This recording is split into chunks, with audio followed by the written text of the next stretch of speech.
So you graduated in 2011, and working life has been... It's been a challenge. It's been a real culture shock. I think coming from an environment, when you're a student and you don't necessarily have to get out of your bed every morning, and you don't necessarily have to really do anything if you don't want to, and also your standards aren't necessarily as high as they probably should be. You might not proofread everything that you should. To going into a professional environment where all of a sudden everything has to be absolutely perfect. You have to turn up every day. You have to get up every morning. It can be a real shock to the system, and it took a bit of time to get over that. But I think I'm finally getting there. So where do you work? I work for a small PR consultancy based in Glasgow.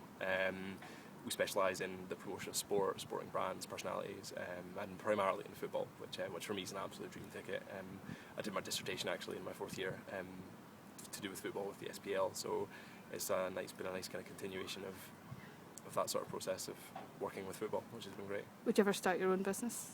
I'd consider it. I would consider it.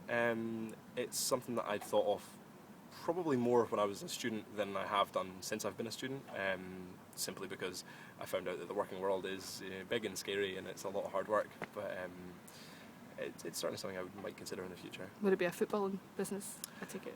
Almost definitely. They do say you should work in what you enjoy and work in what you're passionate about, and I think certainly football's probably the one thing that I would say that I would like enough to actually consider starting a business in.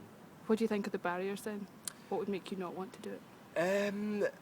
How much hard work it is, the uncertainty, because obviously if you're working with a company, you know that you've got a contract and you'll be paid this amount every month. I mean, if you're working for yourself, you just don't quite have that certainty. And it would just be a lot of hard work. Would that stop you doing it though?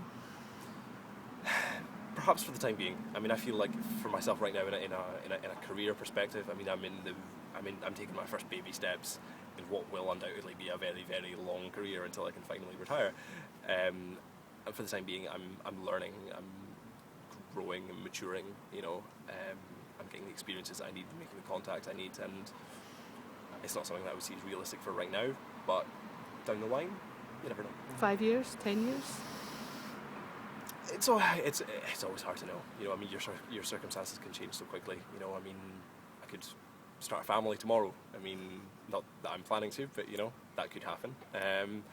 And you never know what might happen. I've got various different career, plans and ambitions. I'd love to live and work abroad at some point. I'd love to work in different companies, and maybe start my own business is on that list, but maybe not quite at the top yet. But watch this space. Yeah, why not?